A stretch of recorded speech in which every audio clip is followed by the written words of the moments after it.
All right, we're going to call the meeting to order. Welcome everybody to this evening's general meeting here at the Akwesasne Recreation Center. So we have acceptance of the council agenda, rules of order, follow-up from the last general meeting of April 25th. Presentation on the Akwesasne election law amendments. We'll provide an update on the machine readable zone status card, they're also known as machine readable status cards or machine readable zone that's on the cards. Excuse me. We're going to provide an update on the Indian Day School class action settlement. This evening, we're going to remove the 60 scoop update.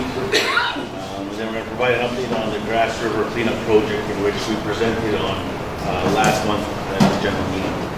We'll take business from the floor. We have one resolution of council, a few announcements to make, and then we'll adjourn. Are there any additions or deletions to the agenda? None so noted. Could I have a mover to accept? Moved by Julie, seconded by Edward. All in favor? All right, thank you. So just in observance, we had enacted a protocol for when the unfortunate incident happened where members of the community passed away. We do move the location of the general meeting. So last month we actually had to invoke that protocol. We were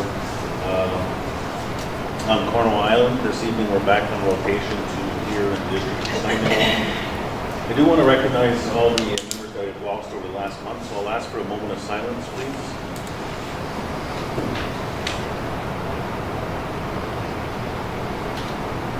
Thank you. So on behalf of myself and council, we extend our condolences to those affected by loss over the last month. So this evening's meeting starts approximately at 6 p.m. and will proceed to around 8 p.m., at which time we'll determine whether or not we continue to proceed based on the discussions. We ask that personal issues not be dealt with in this forum. This is a public forum. Personal items can be dealt with on a one-to-one basis. We ask that you please respect that, and we can make an appointment or have a conversation offline. As well, our general meetings are recorded. The sight of the camera is to the front only. We also ask that you please not identify MCA employees by name. If you're asking about an employee or situation that you've had, that employees not be identified since they are not here at the meeting. If you have any questions, we ask that you please raise your hand. I'll take a list of speakers, and I'll go down one by one to those who want to speak or ask questions. We ask that your questions please remain relevant to the conversation we're having. There is a time at the end of the meeting where we can talk about issues at abroad, so please keep the questions in relation to the conversation that we're having. Also, any items that we can address here tonight or answer or have follow-up for, we will make a list and we'll report those back to you at the next general meeting.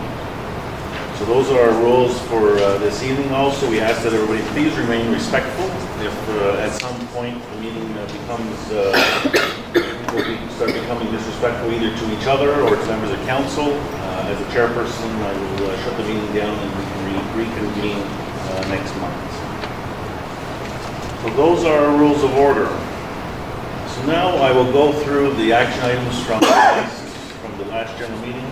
Excuse me, just before we proceed, we do have a member of our council out sick this evening. That's Chieftain Thompson is out sick, so he's not able to join us. Apologies for that. As well, Chief Teresa is also out on medical leave for the next few weeks.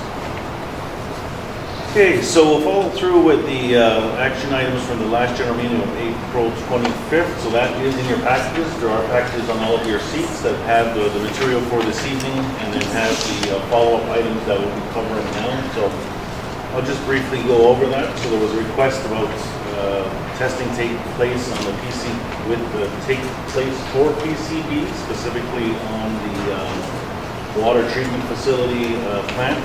So there is that is underway. We can speak a bit more to that on the Grass River cleanup, and that was a question or concern that was raised at the last general meeting when we spoke about the Grass River cleanup. So there's also a request for some information on the Emerald Ash Borer and the program that exists. So we provided some information to you on that program. If there's any additional information that needs to be like, we can get that for you, but I will turn to Chief Mitchell to add a bit more. Just to add to that, there is a fairly large document, the Emerald Ash Borer plan, that was developed back in, I think they said 2012 when it first started to be an issue. It took a little bit of digging within the files to have it, and I received it earlier. It's not, I don't believe it's in the packages because it is a fairly large document, but if you would like a copy, by all means, let myself or Taylor or someone know, and we'll get you a printed hard copy of it. I just didn't want to waste the paper. Thanks. So if anybody would like a copy of the plan that was developed, we can get that to you. The other item was about the records for the Indian Day School. We are currently researching right now how to get those records. Some of the ones that are very old are no longer in our possession, and we're trying to determine how we can get that. Can I add to that? Just to add to that, if you believe you went to one of the schools, you can put in a ATIP request to our archives department, and they have, like, I think they said over 15 boxes of information that they do have. So you can put in your name and what information they have on you. It may take a little while for them to get to it, but they have been looking it up because they know the community will be asking for it. So A charge for that? not to my knowledge. Anybody know?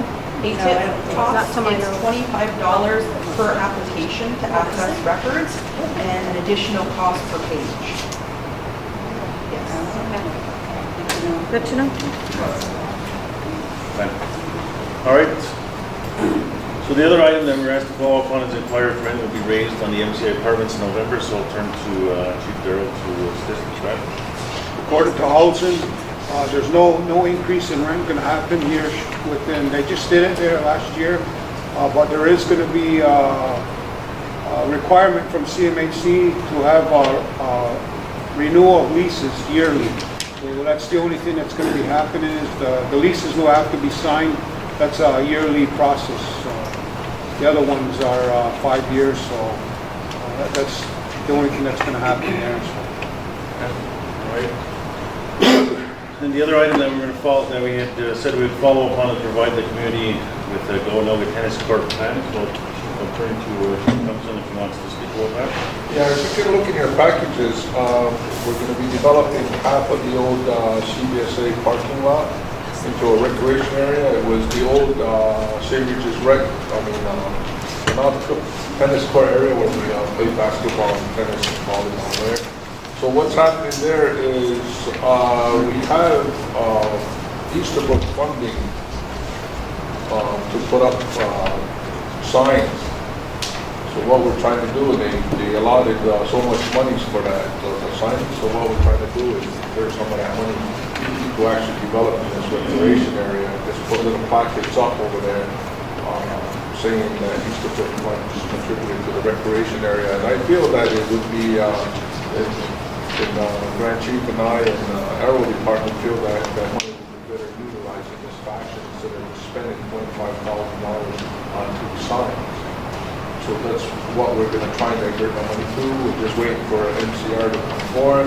Right now we're gathering up quotes for all the apparatuses, the lines painting, and there's some interest in a community where the sitting area could be done by families to donate benches in memorial of family members in that area so people can sit down and actually observe the ongoing time or just sit there and have a place to relax.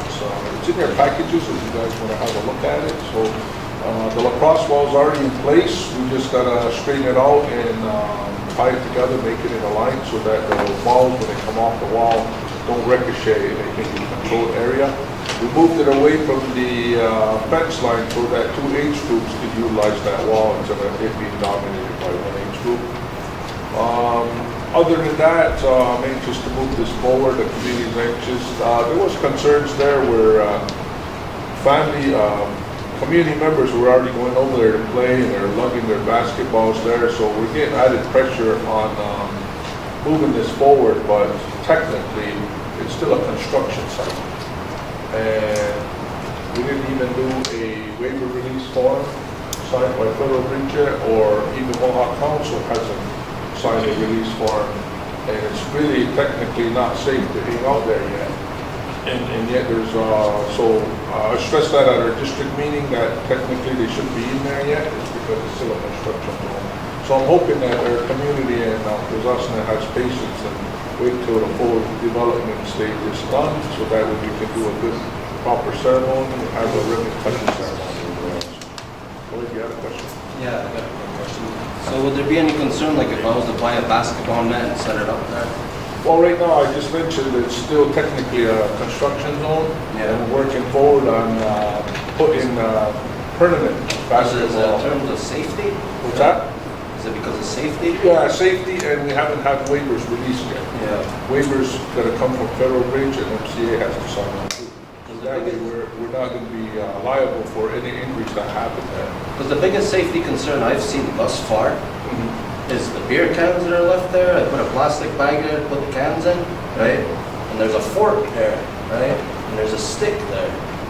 And I don't know if somebody's like living there on the corner, No. inside of there. Well, I don't know, I see people there, here and there, I see kids There's a playing. jacket. Mohawk There was there. somebody had a jacket on a chair. It smelled like piss. I took that jacket and I threw it across the road along with the chair I was on. Because I go there with my kids, because they're learning how to ride bikes. Yeah. And I need a nice smooth surface for them to ride on. So we swept the rocks out with brooms, and we didn't use high pressure water and 10,000 gallons. We just used the broom. Yeah. Right? Simple. Yeah, Right? but like I said, technically, we haven't signed any waiver forms for the liability part, so if that continues and if it becomes an issue, we can put padlock on Yeah. those gates and put signs up that it's a work site still in progress. Yeah. And not for nobody to trespass on it, just till we get everything ready. So it's trespassing. Yes, okay. Okay, any more questions? Can I ask you a question, but On the other issue that was followed up? Daryl, Yes. sorry. When a new tenant moves into an apartment or a house, can the locks be changed? They're supposed to be changed. When a new tenant moves in, they're supposed to be changing the locks. They should have new locks on it, whether it's an apartment or a house or whatever. They should have a new lock put on it. Because they have a bunch of locks that they slipped out. It might not be a new one, it might have been on a previous apartment, but it's a different key and lock that goes on the apartment. Okay, somebody's gonna get hold of it. Okay. Thank you. Okay, thank you for that, for the updates on those items. So we'll now turn to our first presentation of this evening. We have a presentation from representative from the Justice Department on the Akwesasne election law amendment. Hello everyone. My name is Carrie Ransom. I am the Justice Coordinator with the Akwesasne Justice Department. My role within the department is to help oversee legislative development for Mohawk Council of Akwesasne. So I act as kind of a go-between council, council-appointed Akwesasne Legislative Commission. So it's community members who help guide the development of our laws. And then I also present to community members on any legislation that's coming out to the community. And so I help to facilitate community meetings, presentations such as this one, to just answer any questions. And I also work with technical experts within MCA to help follow up on recommendations or questions that might be coming from community members. So that's my role within the department. I've been with Akwesasne Justice Department since 2012. So we've gone through a number of these presentations for different legislation that have come forward.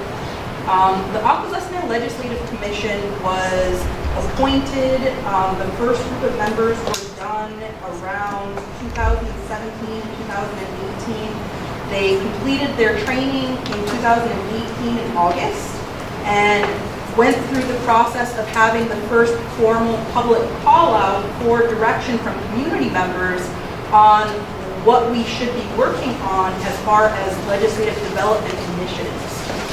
Through that process, we know that there's about 40 different pieces of legislation that either need to be amended or need to be created. And so we weigh community input, council input, department input to help prioritize what is going to be the mandate for that given year. This year, the amending the Akwesasne election law was identified as one of those priority of 10 different files. And so this presentation is to help explain what the amendment is, why we're doing the amendment, kind of what the plan is. But this direction is coming mainly from community members who wanted to see changes to the Akwesasne election law. Part of looking at the Akwesasne election law and the amendments in the process to date is looking at our community's timeline relating to the Akwesasne election law. Looking through the records that we have access to, the first significant decision on record relating to elections was actually back in 1952. And there's a resolution that formally creates the 3 different electoral districts within the community of Akwesasne, Ganadigo, Gawitnoge. And from there, that election process followed what the process was outlined in the Indian Act. In 1988, the community decided to enact a customary election process, meaning we wanted to create our own community process that reflected the knowledge and practice and the expectations that our community would have. And from there, in 1994, that initial document was revised and updated, and then in 2005 was the last revision to that draft. And it actually came as a result of by-election that had happened in the 2003 election. That year it was Ganadigo. They had to have a by-election for one of the positions. And it started a process of reviewing the draft, and in December of that year, right before the 2006 election, an amendment came through, which is the one that we've been operating under since that time. From there, there were 3 other attempts to amend the Akwesasne election law. The first one was in 2008, and again, it was reflecting a by-election that had to happen after the 2006. That time it was impacting this district of Akwesasne. And from there were recommendations on how to improve the Akwesasne election law, both changing the law, but also in how it was administered by the chief electoral officer. And so the community at the end of the day, also December 2008, voted that law down, but there were operational changes that kind of happened behind the scenes to address what caused that by-election in the first place.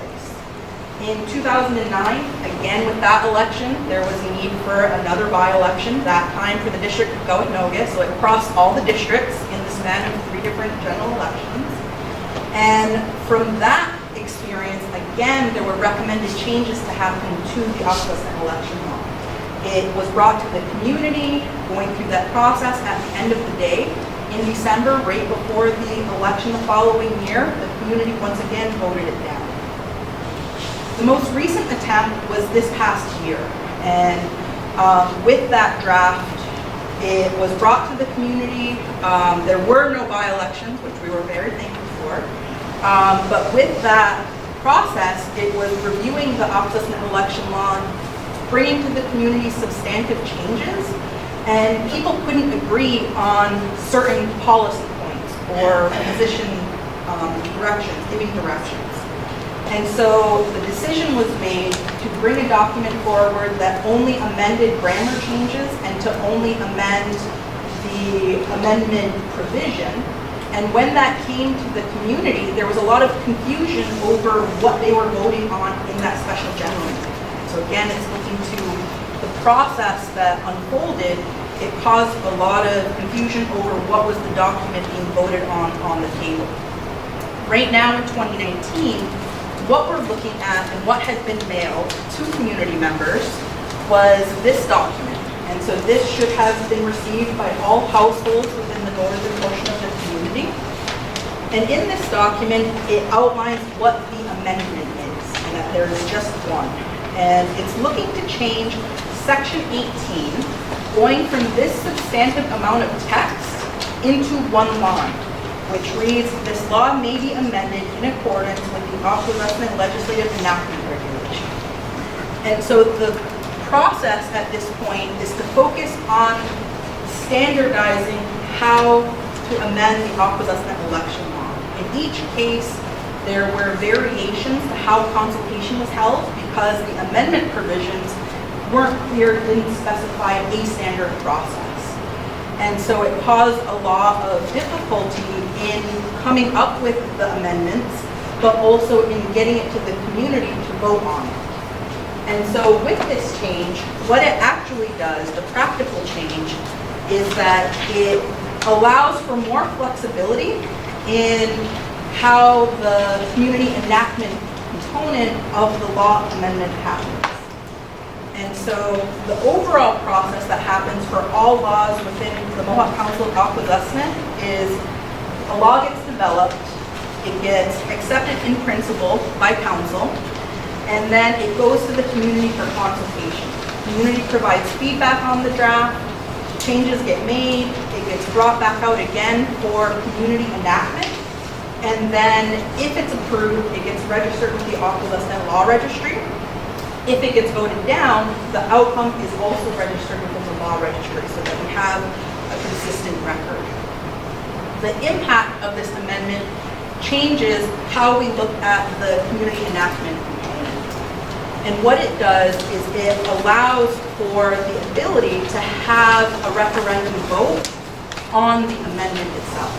And so what this does, and it's hard with the screen a little bit wonky over here, but there's a chart in the handout that you have which gives an overview of the different flexibility that's available in approving an amendment to the law.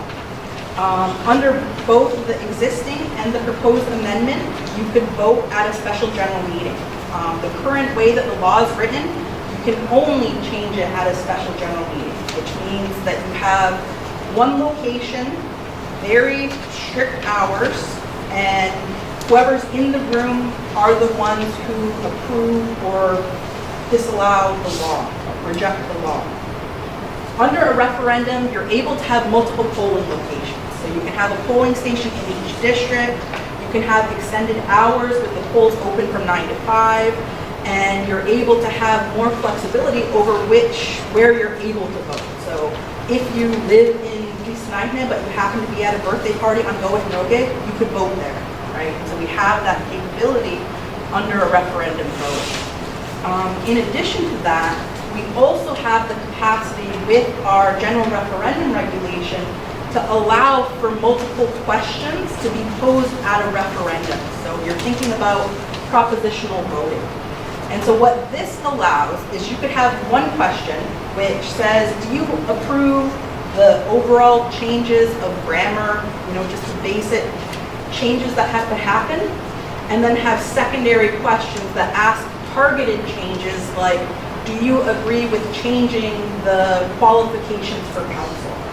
Do you agree with changing who is eligible to vote? Do you agree with changing, those big picture questions that our community members bring up as needing to be looked at? They can ask targeted questions to be able to get that answer in a referendum format. And so the individuals who are eligible to vote would be the ones to determine what amendments take effect at the end of the day.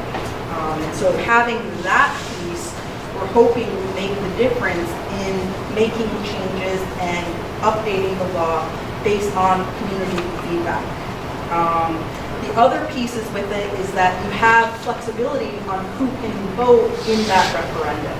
So there is the capacity to allow for, yes, voting within the districts, but you could also allow and use voting to extend into people who reside in Cornwall. So our community members who have difficulty getting housing on reserve and who have to find housing in Cornwall but are still involved in our community, they could take part in that referendum. Right now, under the election law, it's very hard to just those residents within the district when it comes time to amend the actual law. And in both options, the decision point is your majority of those who cast the ballot that day. So it's your 50% plus one. And so that's kind of the overview. I'm trying to keep it a lot of information really brief so that we can move on to the next subject. But with that, are there any questions on what the amendment is? Will there be any additions like added to it? I was thinking about like in the nomination process that when you have district chiefs being nominated or whatever, right? But when you accept your nomination, you have to go down to the village, right? Instead of being on the island or SNI or whatever. And it does get complex for us to have to travel off the island just to go down and sign a paper, Yeah, you know?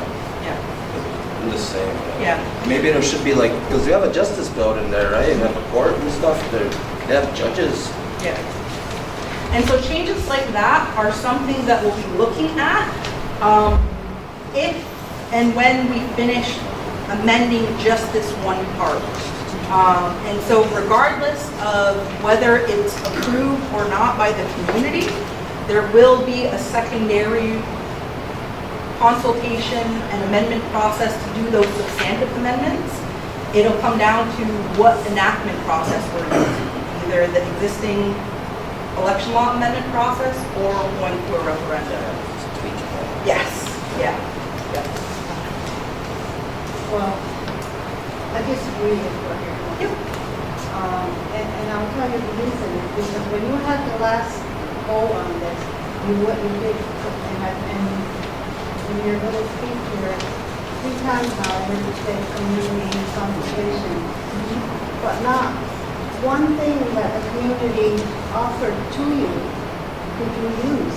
So why are you having community consultation when you're really not using anything what the community is saying to you? Because I went to a lot of the community focus meetings and there was a lot of good recommendations. And when the meeting was down here, and that was the homemakers. And it was a really good meeting, there was a lot of recommendations. Now, one of those recommendations went into your, whatever you were going to present to the community. And now you're back again, and you're presenting the same exact thing to just change one thing on it.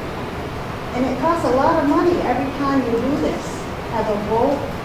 So you're going to have to vote again on the same thing. So I'm not going to support this because you don't use anything of the community. And there was a lot of community members. I know I took the time and I had suggestions, not one of them were used. You asked that we put it in writing. I put it in writing, not one thing was used. So here you're back here again asking.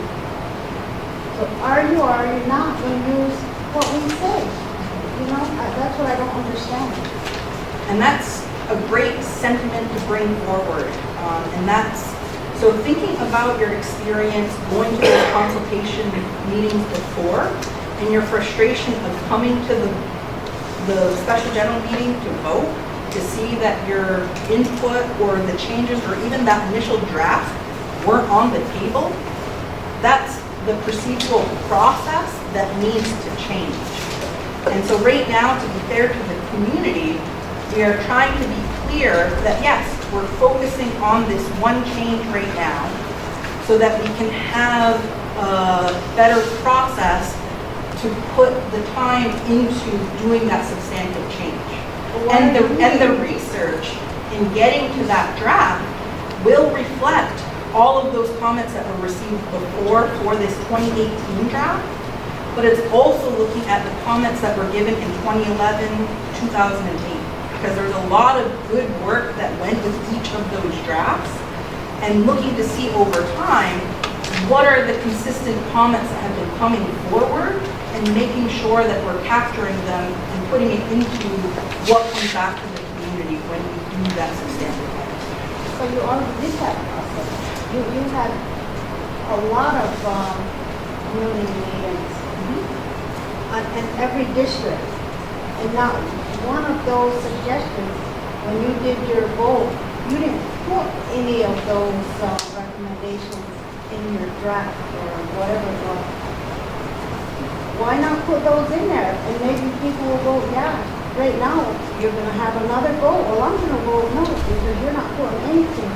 It's the community that's supposed to decide not. So just a little bit of context to some of the thought process on this. I mean, I don't disagree with the frustration because we've heard this many times in all of the amendments that we've tried. I think I've been here for the last three at least.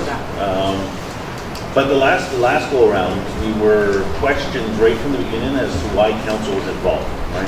And that was one of the challenges that we faced because as we start talking about qualification of council, composition of council, interdistrict voting, the perception, not from everybody, but some of the community is that, well, why would they agree to that because it affects them, right? And so the process that was defined, or that is defined in the current existing election law, has council pretty much intimately involved in the process of amending, right? So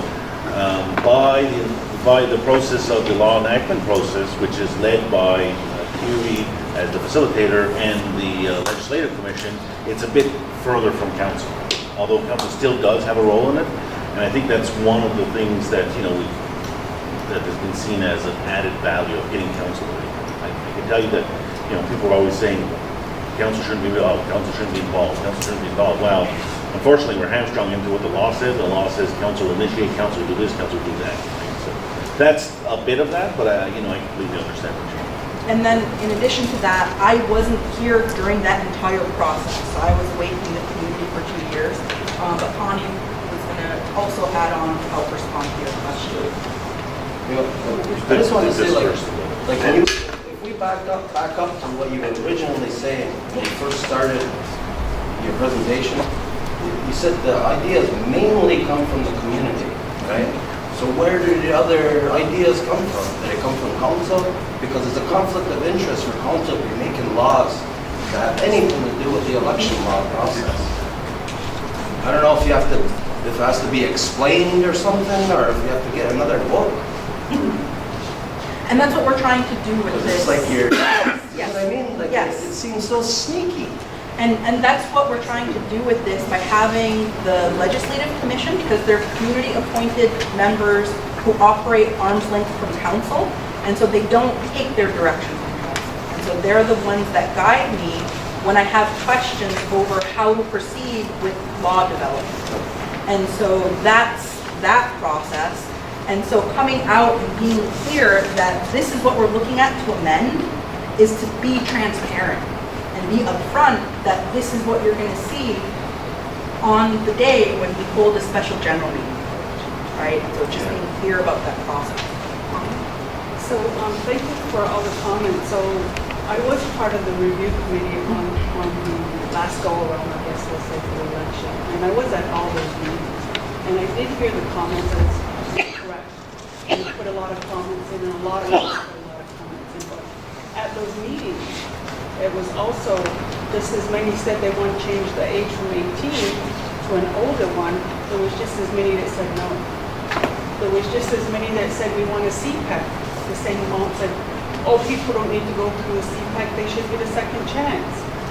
There was, voting could only be for residents, and then there was just as many saying, no, we should open it up for those that live off territory because of housing issues. The only thing that we could all agree on at that point was the amendment to take council away from being part of the committee that reviews the law. We all agreed that we should be part of it. That's the only change that was recommended because that was a clear direction. They weren't this close in every topic that we had listed there. But the amendment was everybody said, yes, take council out of it, we want that change. That's what was left in the law when it came time to vote, and it was voted down. So today, when you sit here, we have a legislative commission that's fully to its capacity. They're working on the law. They're working in an avenue, I guess, in a structure, a way that is clear for our community to see what those changes will be.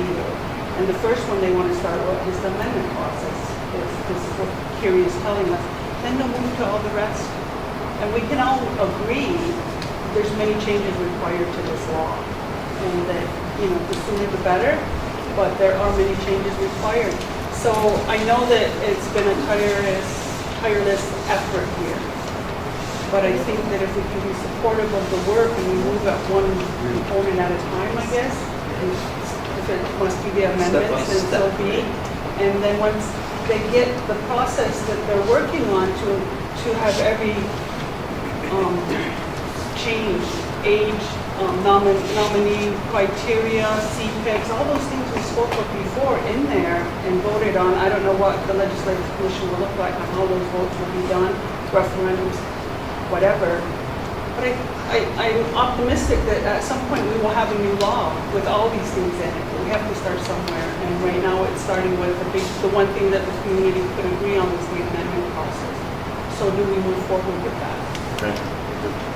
Did you have another question? Well, who does the legislative committee get their direction from? Isn't it the community? So the Akwesasne Legislative Commission is looking to balance perspectives between community, departments, and council. And so part of it is, yes, they reflect on the comment that's received from the community. And so getting to the decision on how to proceed, that process of decision making, typically we work on a consensus basis where we can to get everyone to agree on a direction. When we can't reach that, then it reverts to a vote. Majority of those who are present will give direction. And this issue and how it's proceeding had to go to a vote, right? Because there's mixed feelings on how to approach this.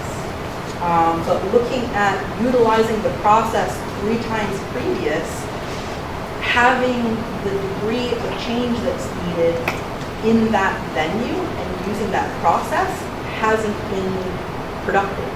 And so how do we start changing that and making it into a process that will work for our community?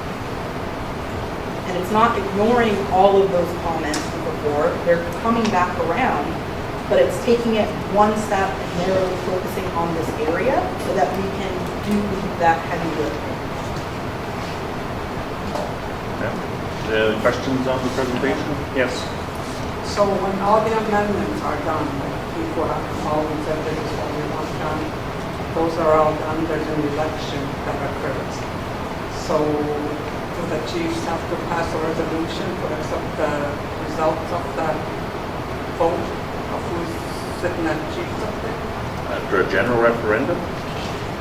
Yes, yes. So what happens if some of the chiefs didn't deny that, the vote, the results of this one by the election? And so under the general referendum regulation, the procedure requires that a resolution be passed to accept the results, and council is required to accept the results. And that is done mainly as a way to keep track of records for our community.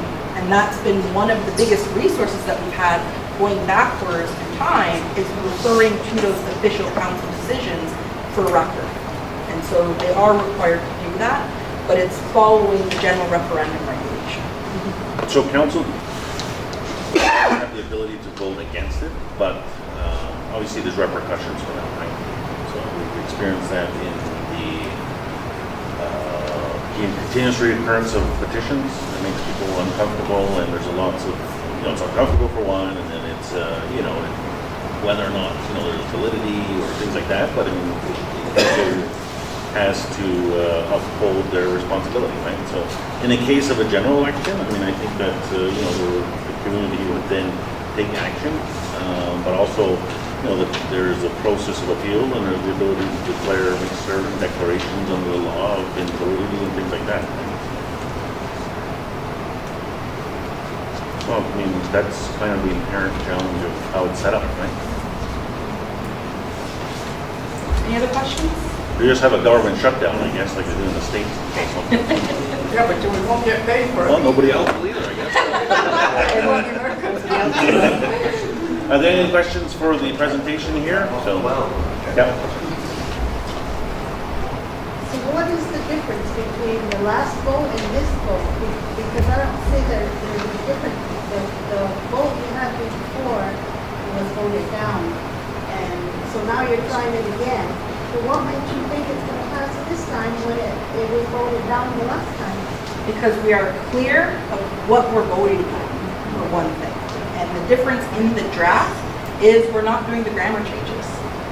You know, all of the other little minute changes, typo corrections, all of that was put aside. We're just focusing on the one amendment. So it seems like through the last process, it was unclear of what was being amended, right? So there was there was all the community consultation sessions that happened.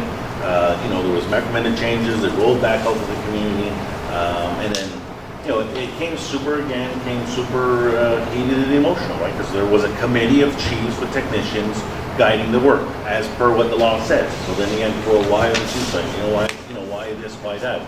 So at the end of the day, the committee said, all right, we'll just amend the amendment process. But at that point, it had, lots of clouds that went up, lots of smoke, people were unsure, and people just voted it down, And at the end of the day, had they said yes, it would have been exactly what this is. So now what they are saying is, we're going in clear cut saying, this is it, this is only what we're going to do. That way we can remove the component that involves council, and that way we can enact or use the process that we do with every other law. Any other questions? All right, thank you very much. So I encourage all of you to keep an eye out as this process unfolds under the amendment process, and it will come to a vote, right, Kerry?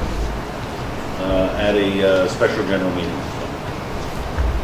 Okay, so now our next item, we have a number of items that we wanted to update you on. I'll ask Chief Carolyn to go just provide an update on the machine readable zone, the status part. So, Indigenous Services Canada introduced a machine readable format for the certificate of Indian status cards, and this is to help simplify the border crossing through CBSA, and you can also use it through the states. They just swipe it. So what we did in April, was it? We had a lunch and learn on the island, and there was about 300 people that came in and registered for the card. Some people have received them, some people haven't, but there is going to be another intake session where you can ask all your questions and fill out the application, or bring the application that's in your packet filled out.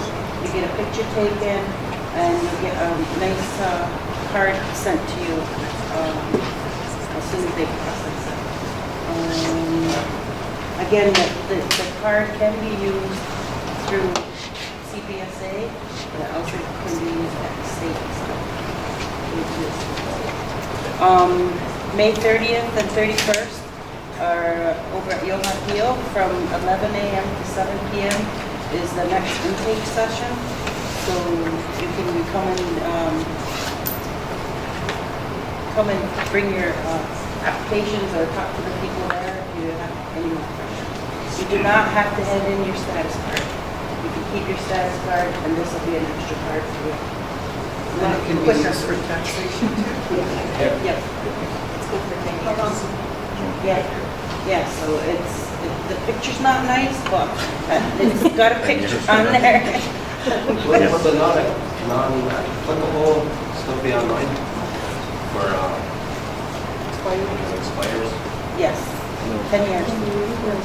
Okay. Any other questions on that? Yes, go ahead. Can you use that as like a passport? No. It's just for the border crossing. Land crossing Land, only. no air. No Yeah. air. Yes. So my question is, what's the difference between this and a passport? About $160. Yeah. Difference. Yeah, but I've already got a passport for 10 years, so why would I? So this is there's no cost for Yeah. one, so that was for real. The passport you can use on land and air. This you can only use on land crossing.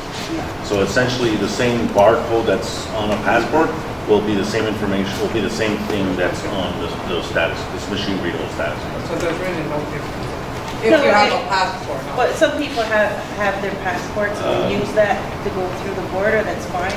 Some people don't have passports, so this is just a one way of getting through the border a little quicker, because some of our Mohawk names are just long and they type like this and it takes forever, so it's just easier. They just swipe it and your name pops up and your information, and they say goodbye and have a good day. quick. Yes, go ahead. Optional too, you don't have to do it, the choice is yours. Thank you. Yeah, the other thing too, it helps not damaging your passport. You know how you're always using your passport, sometimes at the borders, and how they get roughed up and you pay so much money for those passports. This one, you don't have to worry about damaging your passport being overused when you're border. Oh, mine stays perfect. I got it right now. Well, then others, you know, I have a group, and they all fold them up, and it gets damaged, and that happens. Well, Yes. Canadian driver's license already does that. Yeah, yeah. Enhanced So driver. this is just another option for some people that don't have passports or, yeah, it's just another option. Okay, any other questions on that? Okay, so again, we have the intake session here at Mohawk next week, May 30th and 31st at 11 o'clock until 7 p.m. There is the application form in there, or you can print it off online. You can bring it filled out, or if you want help filling it out, they can do it there with you. You need to bring your status card with you, your existing one, as a piece of identification to the intake session. Just real quick, OBS will be set up to do this eventually, to be able to take a picture and make the card. They're not set up yet, but they will be in the future. So, and just, I guess one more final note on that. Every new secure status card, so one that you get from Ottawa, like the hard plastic ones, will have the border stripe on it. So it's just a standard feature now. We're just having intake sessions here because obviously the border aspect of it is you know, of more interest to us than any other. But it acts the same as Okay, so the other item that we're going to provide an update on is the Indian Day School. So I'll ask Chief Phillips Jacobs to speak to that. Good evening, everybody. So on April 29th, we had a session. Galling's law firm came down and they did a presentation on the Indian Day School lawsuit settlement. And from that meeting, we had a huge attendance. We had probably over almost 200 people that attended. And from that, they asked for other sessions to take place. So we've been in contact with Gowlings to see when we can set that up. The most recent update that I got just today said that the settlement improvement hearing in this class action, was heard from May 13th to the 15th. At that time, Justice Bellin reserves his decision on whether to approve the settlement or not. Gowling said that a decision is to be released at the end of June, but there's no specific date that says that he has to have it by the 30th or whatever. As their information regarding the settlement may change based on the decision from the justice,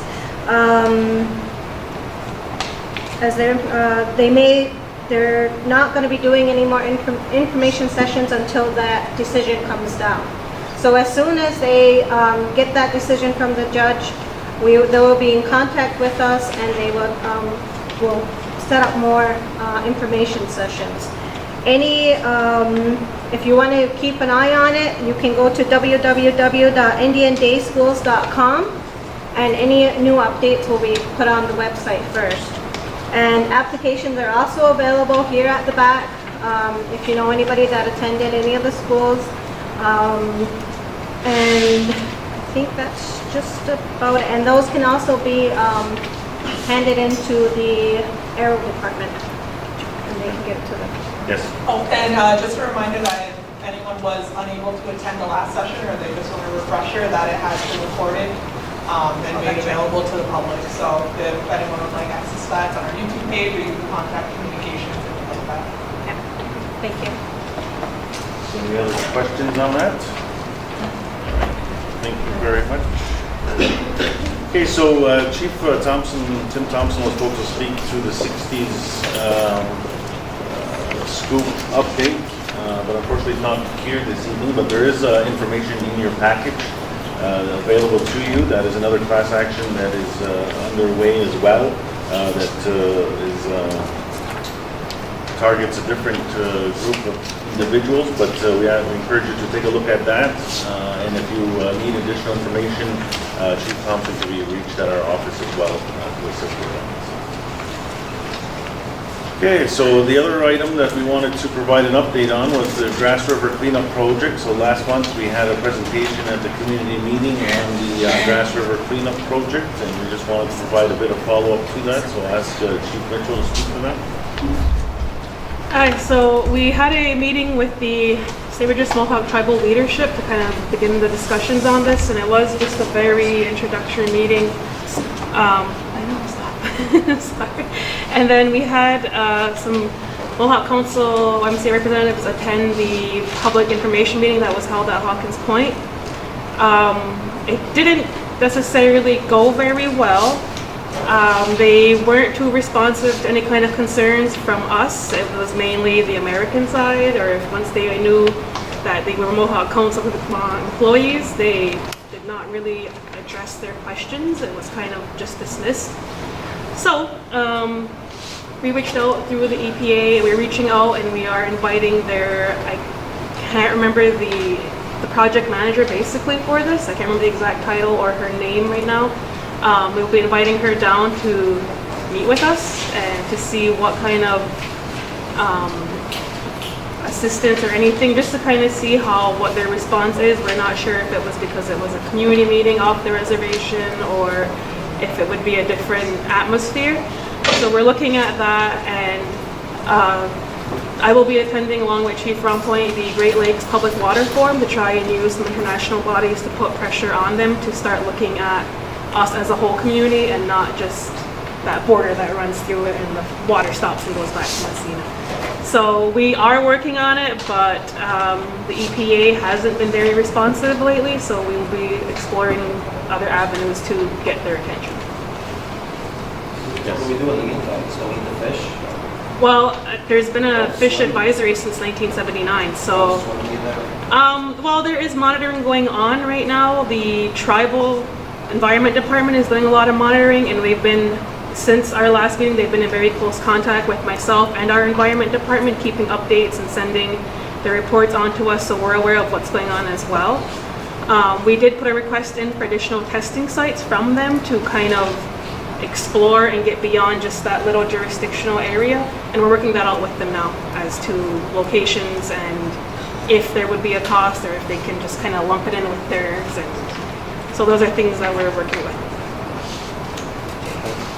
So we can continue to provide updates on that as we continue to advocate for our more direct involvement in the cleanup project. But there is a website as well that more information can be found. Is that it? Just to add on to some of the environment and for the Green Team initiatives, a few months ago I had announced the Akwesasne Trash Challenge. We had 40 participants in that challenge, and we had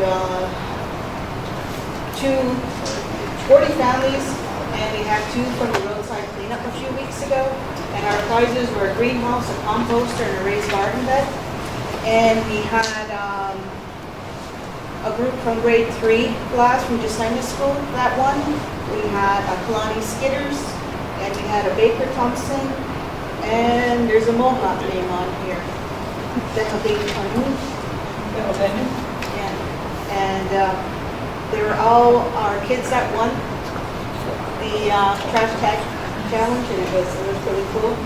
And then a few weeks ago, as council participated along with our communications, and the individual from St. Regis, his name was Tyson Oaks, we assisted in the cleanup on Willow Street. We gathered 13,700 pounds of debris, trash from that roadside. And in future, we are trying to look for other locations to pick up trash and to clean up debris. And through the Green Team initiative, we're trying to get together a proposal for some monies to do other sites, and to eventually move on and connect with the American side also, the tribe, and we put this in Akwesasne. Thank you. Okay. Over here? Yes. Yeah, howdy. I enjoy the participation of the tribe, which I have no use of. And I'm glad to hear the ancillary sidelines they put you guys through at the Grass River. Nonetheless, I've been asking questions about Seven Nations involved in the Grass River claim, and none of you guys know, huh? But I do like the response, so what I'm going to say is, as long as the tribe and as long as the Bank Council are participating in ongoing whatever, Seven Nations will be there too.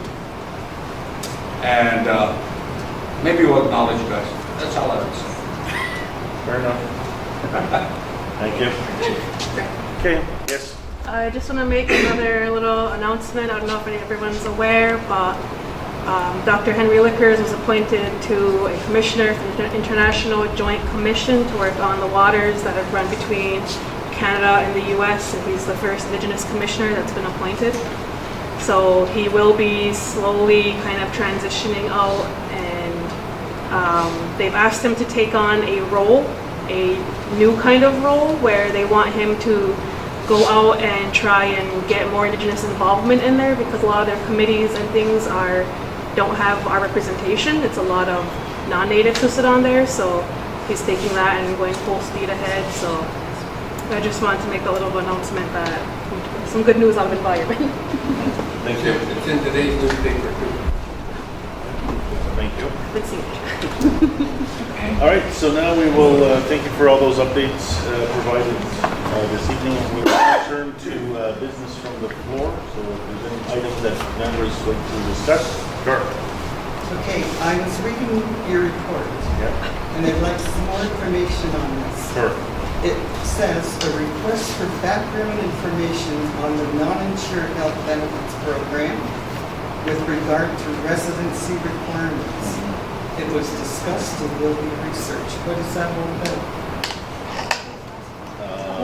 Yeah, go ahead. It was just raised by a few community members asking why we have a different non-insured health benefits program the rest of the country. So anywhere within Canada, other than Akwesasne, as long as you have a status card and you are living in Canada, you can receive non-insured benefits. You don't need a health card.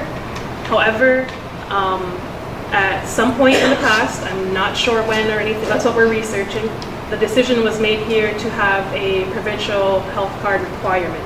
So that's the digging that we're looking into to find out why that change was implemented, and trying to get reasonings why behind it, and if it was based on finances, we want to see like what the impact would be if we were to remove that. However, I've been informed they don't have everything ready yet, but that it would be significant, and they're not sure if the I think it's under Indigenous Services now with the split between them. I'm not sure if it's Health Canada or Indigenous Services, but whichever department would be willing to fund that. So we're still in the preliminary stages, and we're trying to get some background information to find out exactly how that happened. Is it a result of the health transfer program? Oh, I believe this was in place a long time ago, so that's what we're trying to do, is find out the year, what was, well, for me, I like to know what the climate was that time. What were the outside factors, what was going on that kind of would lead us to that place, to be forced with that kind of decision? It talks about residency requirements. Well, that would be the health card requirement. So anybody can tap into non-insured, even people who live on the American side who have status? Well, not right now, because that's how it works. Like, they're not allowed to right now because Akwesasne specifically has the requirement where you need a health card, a Canadian health card, Quebec or Ontario. So right now, to get a health card, you have to be a resident in one of those provinces, and that's how you would access it in Akwesasne. It's not like that across the country because they don't deal with we're the only community that this is an issue. So that's what we're trying to figure out. It was raised from a community member, so we're just trying to get some research and stuff and figure out what exactly led to that. So if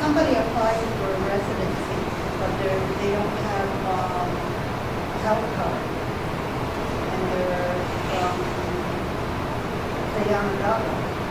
They come here, they go through the membership board, they get a residency. Will that non-insured cover whatever? No, because it's member-based, so. It's you also have- Indian registry. Yeah. I mean, they could access it if they had a Canadian status card. On your Canadian status card, you have a band associated with it. So, when you hear about like in Six Nations, there are literally 6 different bands that you can be a part of. So, if someone was from Onondaga, living in Onondaga, but had a status card from a band in Six Nations or whatever, and was living there, because you have to be a resident of Canada at the time, they could access it, but it would go back to that band that is on your status card. That's where like your bill would kind of be traced that way. See, we are the only First Nation that administers our own non-insured, where we do the claims here in the community. Everywhere else across the country, it goes to Ottawa. And it's all done electronically and all their stuff, and it takes forever and it's awful. I used to be a navigator within that system to help clients, and it's very, it's not good to our people. It really isn't. Okay, comments down here, yeah. Yeah, I had a couple weeks ago brought that concern to the table. I thought it was, a couple weeks ago I brought that concern to the table because I had an inquiry from a member who was denied a benefit because they were not living on the U.S. side. But what I found strange was that we were asking for residency letters for members. And I was under the impression non-insurance was for membership, not residency. And so I would ask, how is this playing when we're denying our own members? We know that OHIP and QHIP constantly ask us for residency letters for their health card. Now we're asking for it for non-insured benefits here. So I wondered, as Chief Mitchell mentioned, is to look into when did that change, or had it been the process, or, so I found it strange that we were putting something in place that was affecting our own members, because we don't have enough housing on the Canadian side. So now we're putting this border in place that you've been saying doesn't exist. So that's why we were starting to look into when did it change for here on reserve, especially when we're administering it ourselves. Those rules that are in place, how are they affecting us? So that's maybe an issue inquiry. Anything else on that? I just want to say that you did ask it to me, but obviously those reportings are done based on discussions and to be, obviously promote transparency, which I'm, super proponent of. And, but I do want to thank the members for speaking to that, because they were the ones that either portfolio or every. Just let you know the return. Yeah. Yeah, over here first, and then go back over here. Yes. Well, I asked a question. You had your hand up earlier? Oh, no, No? just for the Grass River Okay. Meadows. All right, no problem. Yes. I have a question, just general. If a resident from the American side wanted to become a member on our rules, how long would the process take? So are you asking to be a member or to be registered in status Indian or member? Status. Status? Because the government is doing a lot of creating Indians, there seems to be a few year delay on registration. But if an individual wants to register the person who's eligible to member or a new baby, they go through the OBS office, it's 6 to 8 months. But if they go to Ottawa, it's up 2 to 3 years, 2 to 3 years. That's the status. Could the application go through our office on reserve or OBS? They can go through both. Our office, if you bring in, say, a birth certificate that shows that the child has a registered parent, or both registered parents, the Office of Biostatistics will send it to the regional office to be registered, the child to be registered, or the parents can go directly to Ottawa and be registered as well. And what if that's an adult? And the same options are available through that. So the process is 2 years? depending on where they go. If they go to the Office of Life Statistics, We're gonna go that's- locally, we're gonna go here. then it'll be probably 6 months before they get the letter saying they're registered. Would they have a band number? Yes, that's for the band number purpose. Perfect, thank you so much, it's very informative, thank you. Yep. Are there any other questions, comments? Yes. I was just going through your monthly updates. Yeah. At the last general meeting, there was a request from a community member to have a referendum vote on cannabis. And I don't see where it talks about the update. Can somebody give us an update on? The which? The request The for the request. referendum? Yeah. So council, I think a couple of weeks ago, a resolution was brought forward on that, and it was tabled for a couple of weeks. And council will have a discussion on that next Monday. Any other questions, comments? Yes. Can you give us an update on the Dundee land claim, the appeals? Does anybody have any? They're in the package, yeah. So all we can really say is because there is, Yeah, it's in the passage. Oh, okay, it's, I can go ahead. read it. Just the update.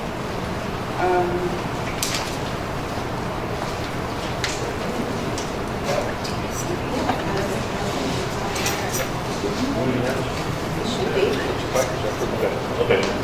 So there is an update in your packages. I wasn't sure if this was in those packages or not, because we don't all have one. So the 5 appeals that were received are listed here. No decisions, only one decision has been made at this point. And 3 others are going through the process, and one of them hasn't started the appeal process yet. So essentially, in a nutshell, they're all working their way through the appeal process, which involves the Akwesasne one. Who hears the appeals? It's the 2 justices. There's 2 justices that hear to the Akwesasne one part. Yes. Yeah, I feel like I was hoodwinked in this issue. I didn't get my trial, and I had my pre-trial or pre-hearing. You guys didn't show up except for your affidavits. And I gave my decision, a rendered decision, that was backdated 2 weeks prior to you got your, so I said, what kind of kangaroo business going on in kangaroo court? After I just gave them a nice salutary support and said, hey, it's glad to have a Mohawk court. But then once I went through it in the exercise, I found out how much of a joke it was. And then I had the judges sit there and say, oh, Mr. Sunday, we're only part-time judges.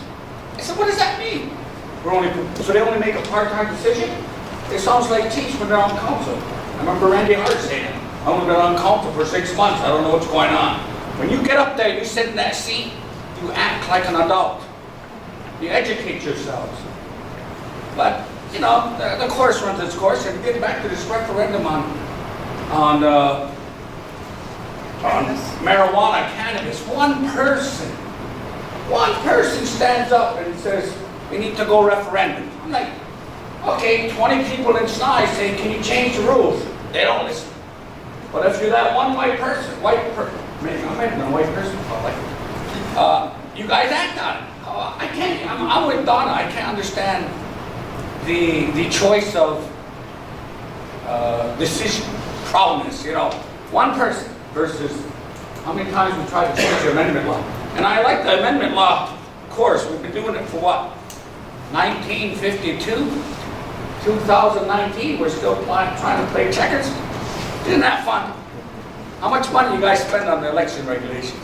For the last 30 years. Every time we change the rule, you guys got to spend about another one.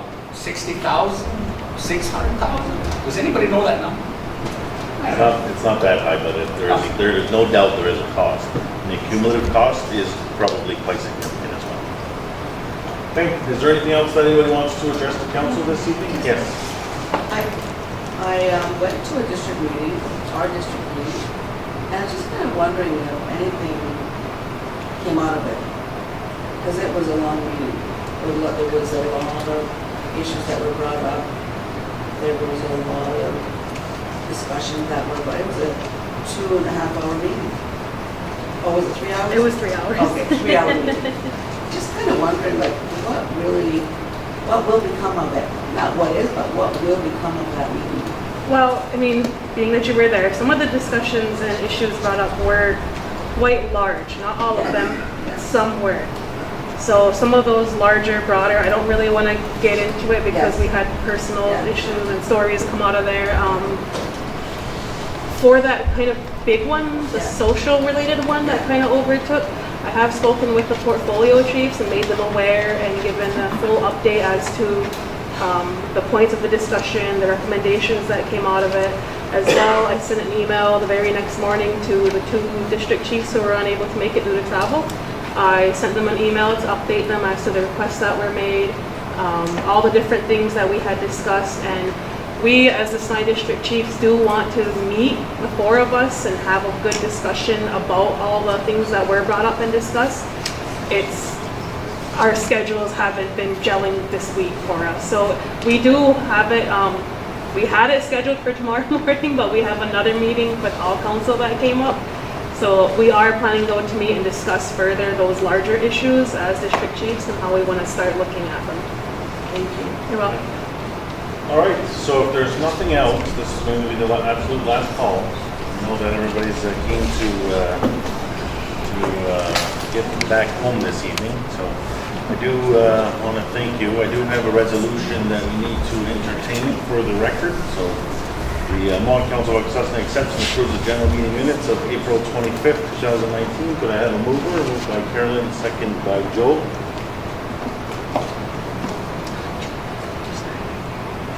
Is there discussion on the resolution? Question has been called on the resolution. All in favor? Are there any against the resolution? There's none against. It was carried. All right, so our district meetings have been set. They are in your packages that are coming up for the month of June. So June 10th is Gawinoga, June 10th is Akwesasne, and June 17th is Ganonigo. And our next general meeting is scheduled to take place on Gawinoga at June 27th. So we encourage all of you to attend then, and your district meeting as well. So on behalf of council, I want to thank all of you for coming out this evening and participating in the dialogue and receiving the updates. Thank you.